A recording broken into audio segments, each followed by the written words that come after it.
안녕하세요. 축구 전문 기자 한준입니다.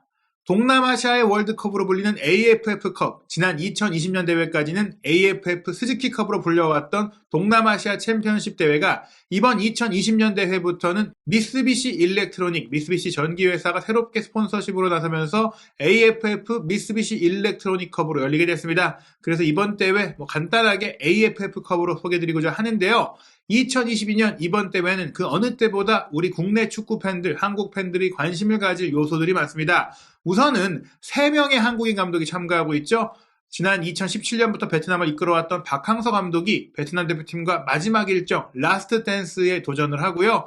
또 김판곤 감독이 말레이시아를 이끌고 처음 참가했고 지난 2020년에 인도네시아를 준우승으로 이끌었던 신태용 감독이 또 한 번 우승에 도전하는 대회입니다. 이 3명의 한국 감독들이 참가하는 것은 물론이고 2026년 미국, 캐나다, 멕시코에서 열릴 월드컵이 48개국의 본선 진출국이 나가게 되면서 아시아의 월드컵 진출권이 8.5장, 8장에서 9장까지 주어지게 됐거든요. 동남아시아 팀들도 이제는 최초의 월드컵 본선 참가를 기대할 수 있게 됐기 때문에 우리와의 맞대결, 또 최종 예선의 방식이 바뀔 경우 또 치열하게 경쟁할 수 있는 그런 상황들이 펼쳐질 예정입니다. 그래서 동남아시아 팀들의 전력을 또 파악할 수 있는 좋은 기회가 될 수 있는 대회인데요.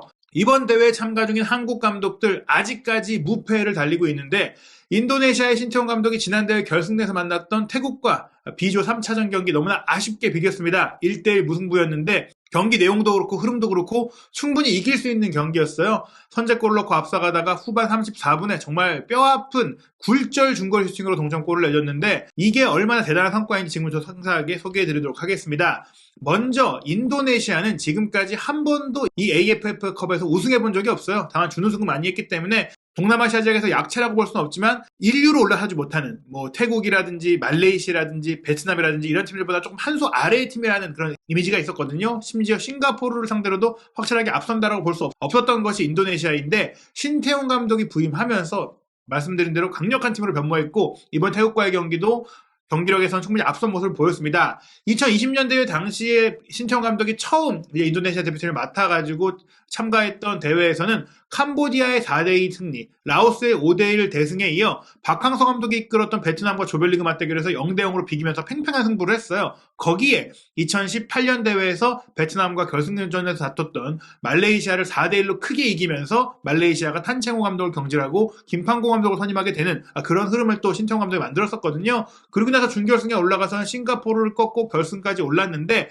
결승 1차전에서 4대0으로 태국에 참패를 당하면서 2차전 2대2 무승부에도 불구하고 뒤집기가 어려웠던 그런 상황 속에서 또 한 번의 준우승에 그쳤습니다. 당시 태국 같은 경우에는 정말 압도적인 챔피언이었어요. 조별리그에서 동티모르, 미얀마, 필리핀, 싱가포르에 모두 승리하는 4전 전승의 성적으로 준결승에 올라왔고 준결승에서는 박항서 감독의 베트남을 상대로 1차전 2대0 승리, 2차전 0대0 무승부로 또 무실점의 승리를 거뒀고 결승에 올라와서도 결국엔 무패 우승을 달성했었는데요. 그때의 그 태국 여전히 폴킨 감독이 이끌고 있고 주력 선수들이 상당히 수가 남아있는 가운데 태국은 제자리 걸음을 했고 인도네시아는 발전했다는 것을 이번 맞대결에서 보여줬습니다. 일단 경기 기록을 살펴보면 1대1 무승부, 인도네시아가 볼 점유율은 40.3%고 태국이 60%에 가깝게 59.7%를 기록을 했지만 슈팅 기록을 보자면 인도네시아 슈팅이 8개였고 태국이 5개였거든요. 그 중에서도 인도네시아는 무려 3개의 유효 슈팅을 기록할 정도로 골문을 위협할 수 있는 상황들을 만들었고 빗나간 5개 슈팅 중에도 거의 골이나 다름없는 상황들이 있었습니다.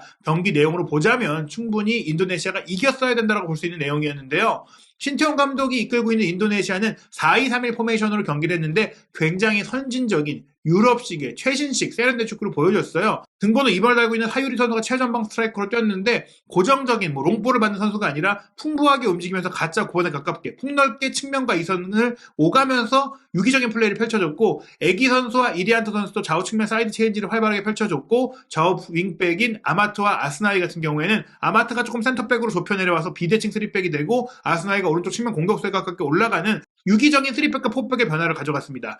신태용 감독이 한국 대표팀을 이끌 때도 3백과 4백을 경기 중에 자유롭게 변화시키면서 수적 우위를 가져갔는데 아스나이가 측면 공격수에 가깝게 올라가고 애기 선수가 스트라이커에 가깝게 올라가주면서 사유리 선수와 또 스위칭 플레이를 통해서 상대 수비의 뒷공간, 상대 수비의 마크맨을 흔들어 놓는 그런 지략을 많이 보여줬어요. 여기에 두 명의 중간 미드필드인 클록 선수와 위탄 선수도 수비적인 선수가 아니라 공격을 가담할 수 있고 또 좋은 공격 전개력을 갖고 있는 선수들로 구성을 하면서 공격과 수비가 나뉘어진 게 아니라 토탈 풋볼, 모두가 공격수이고 모두가 수비수인 정말 유기적인 축구를 통해서 인도네시아가 정말 수준 높은 플레이를 펼칠 수 있도록 신태용 감독이 이끌었다고 볼 수 있겠습니다. 말씀드린 선수들 중에서는 눈에 띄는 선수가 바로 수비 라인의 조르디 아마트와 미드필드 라인의 마크 클로크 선수인데요. 조르디 아마트 선수는 많은 분들이 기억하는 스완지 시티에서도 활약을 했던 스페인 출신 선수인데 할머니가 인도네시아 출신이다 보니까 인도네시아 국적이 있어서 최근에 이제 인도네시아 대표 선수로 이제 귀화를 했고요. 또 네덜란드에서 태어나서 유럽 무대에서 주로 활동을 했던 미드필더 클록 선수 역시 혈통 중에 인도네시아가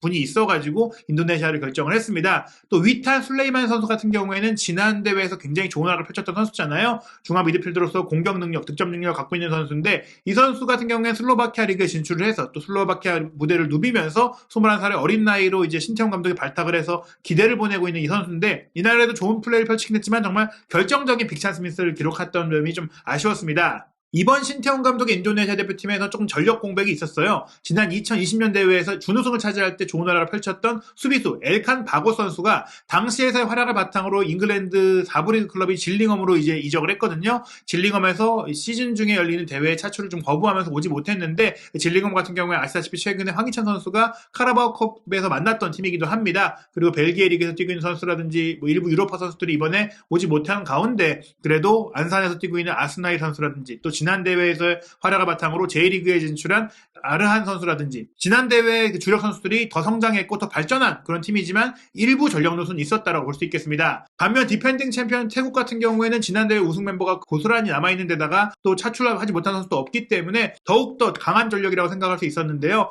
티라실 당다가 최전방을 배치됐고 보르딘, 사라치, 차나롱, 크리차다, 에카니 선수가 2선에서 미드필드를 구성을 했습니다. 그리고 티라톤 선수가 센터백의 중심을 맡았고 전북에서 잠깐 뛰기도 했었던 사살락이 레프트백으로 뛰었는데요.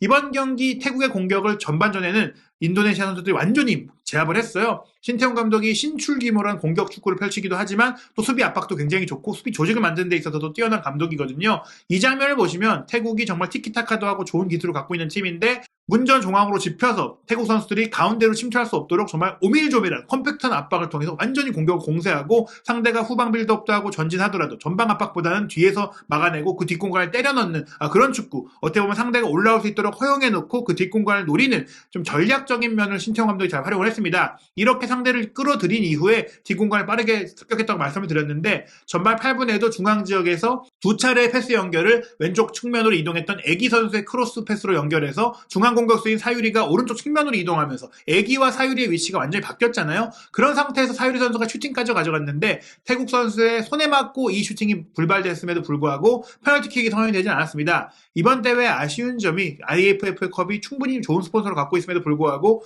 VAR이 좀 가동되지 않은 부분인데요. VAR이 있었다면 충분히 또 페널티킥이 선언될 수도 있는 장면이었고 신태용 감독도 손에 맞았다라고 따졌는데 결국엔 이 부분이 좀 지나갔죠. 전반 15분에도 왼쪽 측면에서 올라온 아르한 선수의 크로스 패스를 이번엔 애기 선수가 왼쪽에서 크로스를 했던 선수가 오른쪽 문전으로 침투해서 헤더 슈팅을 연결한 것이 아쉽게 크로스바를 넘겼고요. 전반 27분에는 위탄 술레이만 선수가 강력한 압박으로 상대 수비수의 공을 탈취한 이후 뒷공간을 파고들었고 문전으로 컷백을 시도했을 때 애기 선수가 반대편으로 침투해 들어갔지만 아쉽게 이제 타이밍이 조금 늦어서 건드리지 못했습니다. 이렇게 태국의 뒷공간을 무너뜨리는 역습을 통해서 계속해서 좋은 장면들은 인도네시아가 만들었고 특히 전반 39분 같은 경우에는 위탄 술레이만 선수가 골키퍼를 압박해서 공까지 뺏어냈어요. 그래서 빈골문으로 여유있게 달려들어가서 툭 밀어넣은 슈팅이었는데 이게 뭐 사실 차는 선수도 그렇고 골키퍼도 허망하게 지켜보는 장면도 그렇고 골이라고 생각했는데 이 슈팅이 황당하게 골대 옆으로 빗나가면서 옆구무를 때리고 말았습니다. 조금 더 좋은 집중을 보여주고 조금 더 강하게 좀 확실하게 찼어야 되는데 이걸 놓친 건 정말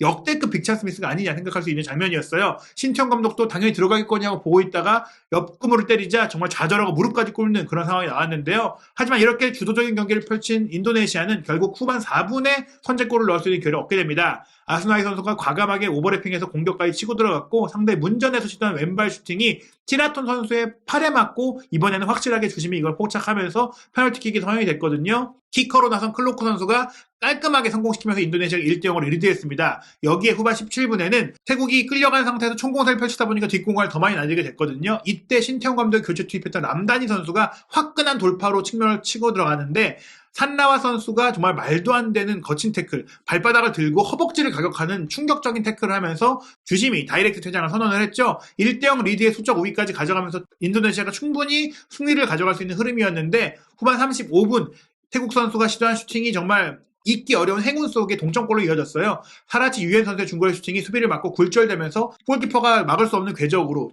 뚝 떨어진 상태가 되면서 태국이 거의 후반전에도 기회가 없었는데 동점골을 얻게 됐고요. 이 동점골을 넣은 이후에는 오히려 태국이 수적 열세임에도 불구하고 또 좋은 기회를 만들기도 했습니다. 인도네시아가 노련미가 부족했던 후반전의 상황이긴 했는데요. 어찌됐거나 이날 경기는 결국 1대1 무승부로 끝났습니다. 태국과 인도네시아 모두 2연승 중에 만난 세 번째 경기였는데 2승 1무가 됐거든요. 여기서 태국이 10득점 1실점, 인도네시아가 10득점 2실점으로 골득실차 한 골 차이로 태국이 1위, 인도네시아가 2위인 상황인데요. AFF컵은 10개 팀이 A조, B조로 나뉘어서 상위 1, 2위 팀이 4강에 올라가서 각조 1위가 2위와 경기에서 결승전을 다루게 되고 준결승과 결승 모두 홈앤드 어웨이 방식으로 열리게 됩니다. AFF컵에서 현재 태국과 인도네시아의 4강 진출이 유력하지만 일본 대표 선수 출신인 혼다가 총감독을 이끌고 있는 캄보디아도 만만치 않은 전력을 갖고 있어요. 캄보디아가 3차전에서 브루나이의 대승을 거두면서 지금 2승 1패로 추격하고 있는 상황, 승점 1점 차의 상황인데요. 최종전은 2023년 1월 2일에 열리게 됩니다. 태국이 캄보디아와 경기하고 인도네시아는 이미 탈락이 확정된 필리핀과 경기를 하기 때문에